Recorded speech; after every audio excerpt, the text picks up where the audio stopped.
ಬಹಳ ವರ್ಷಗಳ ಹಿಂದಿನ ಕತೆ. ಒಂದು ಊರಲ್ಲಿ ಇಬ್ಬರು ವ್ಯಾಪಾರಿಗಳಿರ್ತಾರೆ.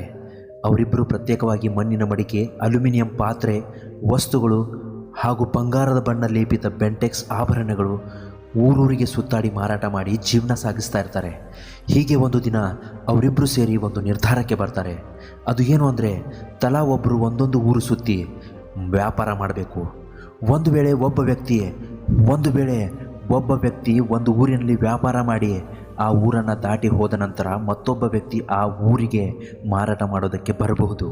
ಹೀಗೆ ಅವರಿಬ್ಬರಲ್ಲಿ ಒಂದು ನಿರ್ಣಯವಾಗುತ್ತೆ. ಒಂದು ಊರಲ್ಲಿ ಒಬ್ಬ ವ್ಯಾಪಾರಿ ವ್ಯಾಪಾರಕ್ಕೆ ಅಂತ ಬರ್ತಾನೆ. ಆ ವ್ಯಾಪಾರಿಯನ್ನು ಕಂಡು ಒಬ್ಬ ಚಿಕ್ಕ ಹುಡುಗಿ ಅವಳ ಅಜ್ಜಿಗೆ ಹೇಳ್ತಾಳೆ, ಅಜ್ಜಿ ನನಗೆ ಆ ಬಳೆಗಳು ಬೇಕು ಅಂತಾಳೆ. ಅಜ್ಜಿ ಹೇಳ್ತಾಳೆ, ನೋಡಮ್ಮ, ನಾವು ತುಂಬ ಬಡವರು, ಈ ಬಳೆಗಳನ್ನು ತಗೊಳ್ಳೋದಕ್ಕೆ ನಮ್ಮ ಹತ್ರ ಅಷ್ಟೊಂದು ಹಣ ಎಲ್ಲಿದೆ ಅಂತಾಳೆ.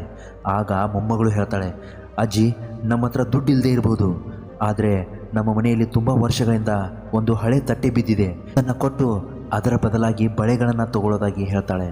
ಅದಕ್ಕೆ ಅಜ್ಜಿ ಕೂಡ ಒಪ್ಕೋತಾಳೆ. ಅವರಿಬ್ಬರು ಸೇರಿ ಆ ವ್ಯಾಪಾರಿಯನ್ನು ಮನೆಯೊಳಗೆ ಕರೀತಾರೆ. ಆ ಚಾಲಾಕಿ ವ್ಯಾಪಾರಿ ಅವರ ಮನೆಯೊಳಗೆ ಕಾಲಿಟ್ಟ ತಕ್ಷಣವೇ ವ್ಯಾಪಾರಿ ಆ ಅಜ್ಜಿಯ ಮನೆಯ ಒಳಗೆ ಕಾಲಿಟ್ಟ ತಕ್ಷಣವೇ ಇವರು ತುಂಬ ಬಡವರು, ಇವ್ರ ಹತ್ರ ಸಮಯ ವ್ಯರ್ಥ ಮಾಡೋದಕ್ಕಿಂತ ಮುಂದೆ ಹೊರಡದೆ ಒಳ್ಳೆಯದು ಅಂತ ನಿರ್ಧಾರ ಮಾಡಿ ಹೊರಡೋದಕ್ಕಿಂತ ಆ ಕಡೆ ತಿರುಗ್ತಾನೆ. ಆದರೆ ಆ ಅಜ್ಜಿ ತುಂಬಾ ಬೇಡ್ಕೋತಾಳೆ. ವ್ಯಾಪಾರಿ ಅಜ್ಜಿಗೆ ಹೇಳ್ತಾನೆ, ನೋಡಜ್ಜಿ, ನೀವು ಬಡವರು, ನೀವು ಖರೀದಿ ಮಾಡುವಂತಹ ವಸ್ತು ನನ್ನ ಹತ್ರ ಯಾವುದೂ ಇಲ್ಲ ಅಂತಾನೆ. ಆಗ ಅಜ್ಜಿ ಹೇಳ್ತಾಳೆ, ನಮ್ಮ ಹತ್ರ ತುಂಬ ಹಳೆಯ ಒಂದು ತಟ್ಟೆ ಇದೆ, ಆ ತಟ್ಟೆಯನ್ನು ತಗೊಂಡು ಅದರ ಬದಲಾಗಿ ನಮಗೆ ಆ ಬಳೆಗಳನ್ನು ಕೊಡ್ತೀಯಾ ಅಂತ ಕೇಳ್ತಾಳೆ.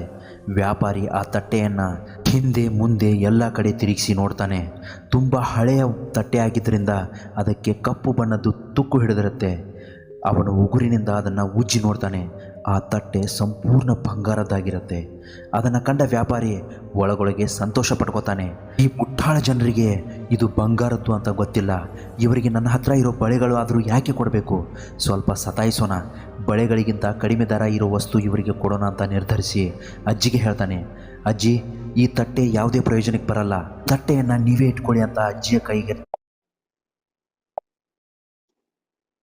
ಆದರೂ ಯಾಕೆ ಕೊಡಬೇಕು, ಸ್ವಲ್ಪ ಸತಾಯಿಸೋಣ, ಬಳೆಗಳಿಗಿಂತ ಕಡಿಮೆ ದರ ಇರೋ ವಸ್ತು ಇವರಿಗೆ ಕೊಡೋಣ ಅಂತ ನಿರ್ಧರಿಸಿ ಅಜ್ಜಿಗೆ ಹೇಳ್ತಾನೆ, ಅಜ್ಜಿ ಈ ತಟ್ಟೆ ಯಾವುದೇ ಪ್ರಯೋಜನಕ್ಕೆ ಬರಲ್ಲ, ತಟ್ಟೆಯನ್ನು ನೀವೇ ಇಟ್ಕೊಳ್ಳಿ ಅಂತ ಅಜ್ಜಿಯ ಕೈಗೆ ತಟ್ಟೆಯನ್ನು ಕೊಟ್ಟು ಹೊರಡ್ತಾನೆ.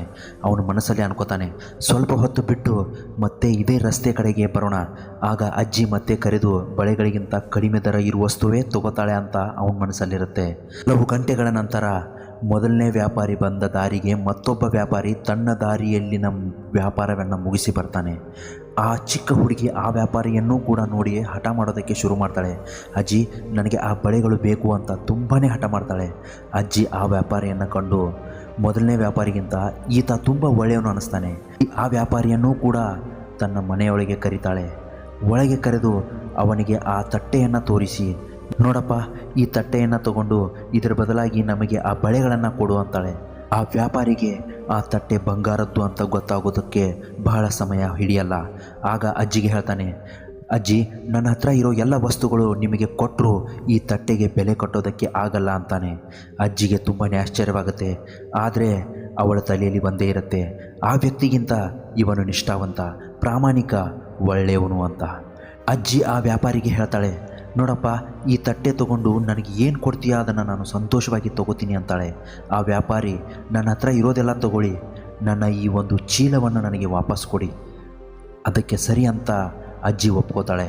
ಆ ತಟ್ಟೆಯನ್ನು ಆ ವ್ಯಾಪಾರಿಗೆ ಕೊಟ್ಟು ಅವನ ಹತ್ರ ಇರೋ ಮಡಿಕೆ, ಹಾಸಿಗೆ, ದಿಂಬು ಹಾಗೂ ದಿನನಿತ್ಯದ ಸಾಮಗ್ರಿಗಳನ್ನು ಹಾಗೂ ಆಭರಣಗಳೆಲ್ಲವನ್ನು ತಗೋತಾಳೆ. ಇಬ್ಬರು ಸಂತೋಷವಾಗಿ ವ್ಯಾಪಾರ ಮಾಡ್ತಾರೆ. ಆ ವ್ಯಾಪಾರಿ ಆ ತಟ್ಟೆಯನ್ನು ತಗೊಂಡು ನದಿಯ ತೀರಕ್ಕೆ ಹೊರಡ್ತಾನೆ. ದೋಣಿಯ ಮುಖಾಂತರ ದೂರದ ಊರಿಗೆ ಹೋಗೋದಕ್ಕೆ ನಿರ್ಧಾರ ಮಾಡ್ತಾನೆ. ಸ್ವಲ್ಪ ಸಮಯ ಕಳೆದ ನಂತರ ಮೊದಲನೇ ವ್ಯಾಪಾರಿ ಅಜ್ಜಿಯ ಮನೆ ಕಡೆಗೆ ಬರ್ತಾನೆ.